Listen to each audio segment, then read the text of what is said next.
I'm Barbara Marie Mize, pipeline pioneer.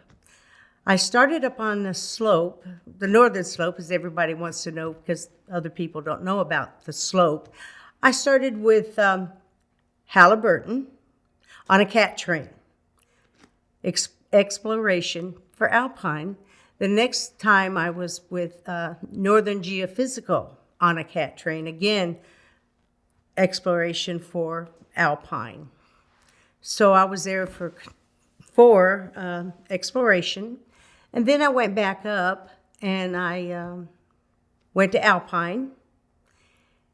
And then I stayed at Alpine for 18 years. And I was working for ASRC at that time, or AES. They have a lot of different acronyms. I ran the tool room for ConocoPhillips.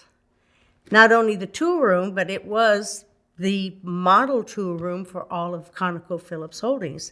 They had brought in people from different countries to come see the model of the oil field, which was the newest one of the millennium at Alpine. And of course, they would bring them to my tool room.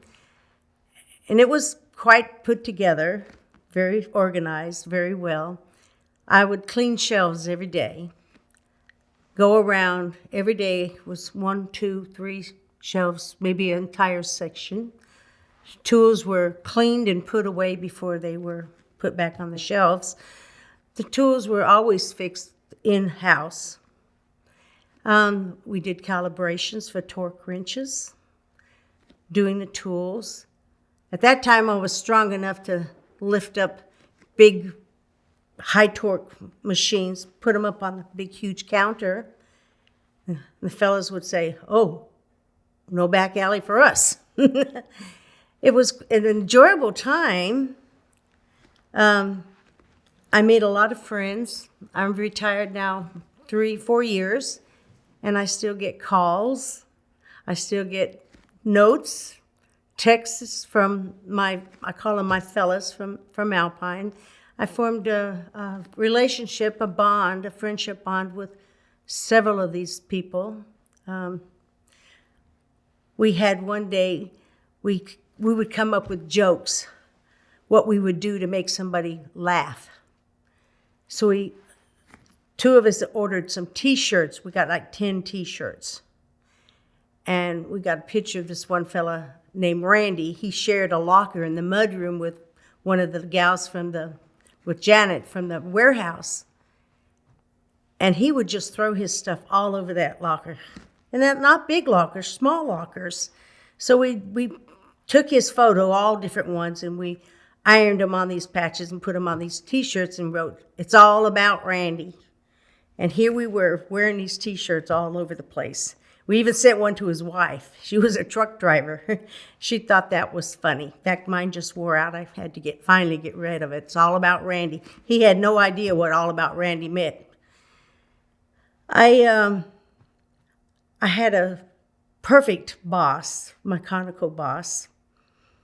Lorenzo, he has now retired. He said if he knew retirement was so good, he wouldn't have waited so long. But with his vision and my work, that's how we got this state-of-the-art tool room. And if my welders couldn't do something for me, Doyon 19 would step in. They were on the same pad or in the same field. They made me box for my shackles to keep them organized. It held 9 milk crates at a slant, so I could put them all in. The big ones had to go up on the speed rack and get them down with the forklift. They made racks for my hammers, the big sledges, instead of just throwing them on the floor or propped up somewhere. They made racks for all the axes and picks. And the welders, they made a rack for all the combo wrenches. Looked like xylophones. 7/8 inch all the way down. They also made me a rack for my wrenches. I played the wrenches at Christmas time.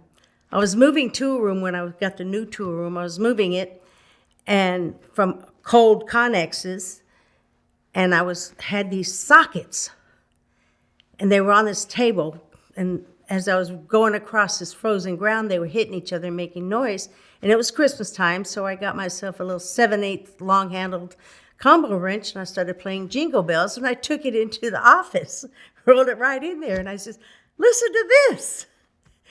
And one of those fellas says, don't quit your day job. And Lorenzo said, you go over there right now and sign up for the talent contest. So I did. The next day, my boss the big boss brought me $100. I won the contest. I played Jingle Bells on the sockets. So I took that $100 bill and I waved it and I said, don't quit your day job. Next year, John Murray comes in, again, head of Alpine, and he says, I want you to play the wrenches. I said, I don't play the wrenches. He said, yeah, you do. I said, I play the sockets. He said, play the wrenches, whatever. So they built me a rack, again, looked like a xylophone, straight across, but they hung from 7/8 inch to 3 1/4. And pretty soon I had just about every Christmas song I could play on those wrenches. So I had jingle sockets and I had heavy metal. And I played those just about every year. Sometimes it wasn't very good, but it was still some sort of entertainment. I could laugh at myself along with everybody else for our Christmas Eve bash. And those are things that we would do to keep each other going. And there's one thing compassion. I had a friend, his name was Frank.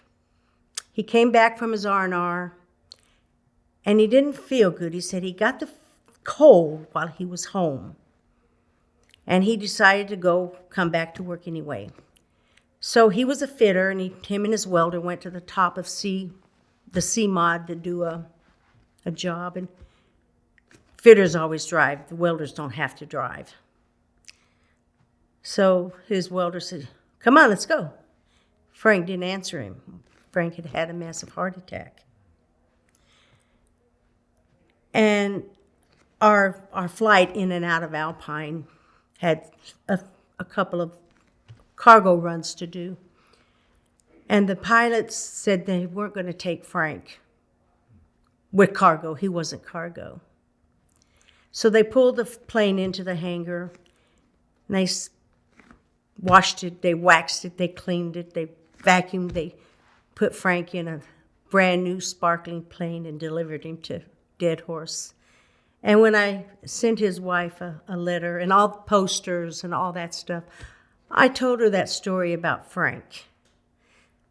Because he wasn't just something. He was very important to all of us. And he deserved the respect of a ride home alone without the cargo, not just being a piece of cargo. Anyway, I retired about 4 years ago. I don't know how I had time to work because but I miss it so much. I'd love to go back, but at my age, I probably couldn't keep up.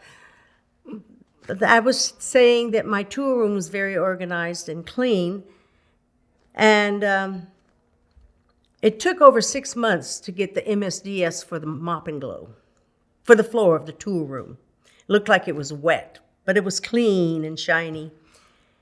And Lorenzo's alternates came in one day, and he comes in and he looks around like this, and he goes into the main boss's, the tool room boss, and he said, "You're fired." And he says, "Thank you. What did I do to deserve this?" And he says, "You've lost complete control." I had curtains on the windows. I had wax on the floors. Everything was clean. There was no dust anywhere. Everything was put away. Everything had a spot. So when I retired, I stayed till I got the cake, by the way. When I retired, I took the curtains down, got them washed and pressed, made sure they went to the appropriate person. The mop and glow went to the kid who took my place, and instructions for my alternate. But it was a lot of years. My Fire chief said it was 19 years. I think it was more like 18, not counting the cat train days. So it was fun. And before that, I was in the Merchant Marines, so being away from home didn't bother me at all.